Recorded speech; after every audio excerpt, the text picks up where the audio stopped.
I'm Chris Shaw. Here are Wednesday's top stories on Fox 4 Morning News. We have some new information about how destructive Dorian has been. Over the past few days, the Prime Minister of the Bahamas now says 7 people have died in the storm. He said all the victims died on the Abaco Islands, where Dorian made landfall as a Category 5 storm. He says at least 25 people were injured, and rescues are still going on right now. So far, the U.S. Coast Guard has rescued 47 people. He also said more security troops have been deployed to the islands, so there's no looting or violence. We've also gotten the first damage estimates from the Bahamas. The Hopetown Volunteer Fire Department says every building in El Bouquet has some sort of damage, and 30% of the buildings were destroyed. They say most of the island's docks were also destroyed, and 99% of the boats sank.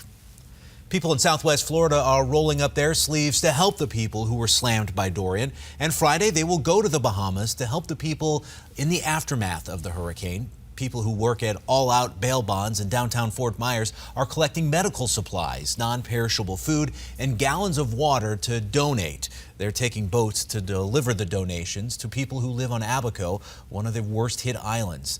The owner of All Out says she vacations in the Bahamas every summer. She was just there visiting 3 weeks ago. She tells us it is the least she can do to help the people who live near her home. We have a home there on another island, and we love the people of the Bahamas and just really feel connected to them and would like to help.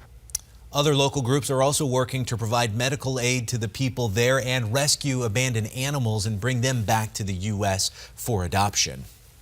If you're looking for a way to help out, the Harry Chapin Food Bank has some ideas. They say after natural disasters, large-scale food donations typically work better. So they say if you have some cans of food or leftover hurricane snacks, it's best to donate those locally.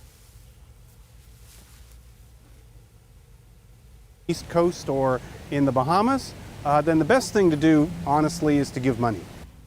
So if you want to donate cash to hurricane victims, you can bring it to the Harry Chapin Food Bank. Just tell them where you want it to go when you leave it.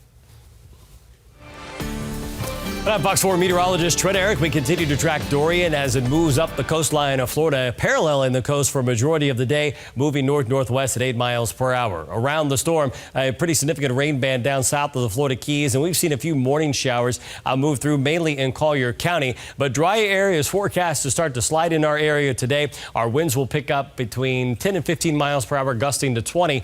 And with the dry air in place, our rain chance stays low. We're talking 10 to 20% for the next couple of days. That'll keep our high temperatures in the low 90s. It looks to be a beautiful stretch of weather here in Southwest Florida. Anytime you want the latest updates on the tropics, you can get those at fox4now.com.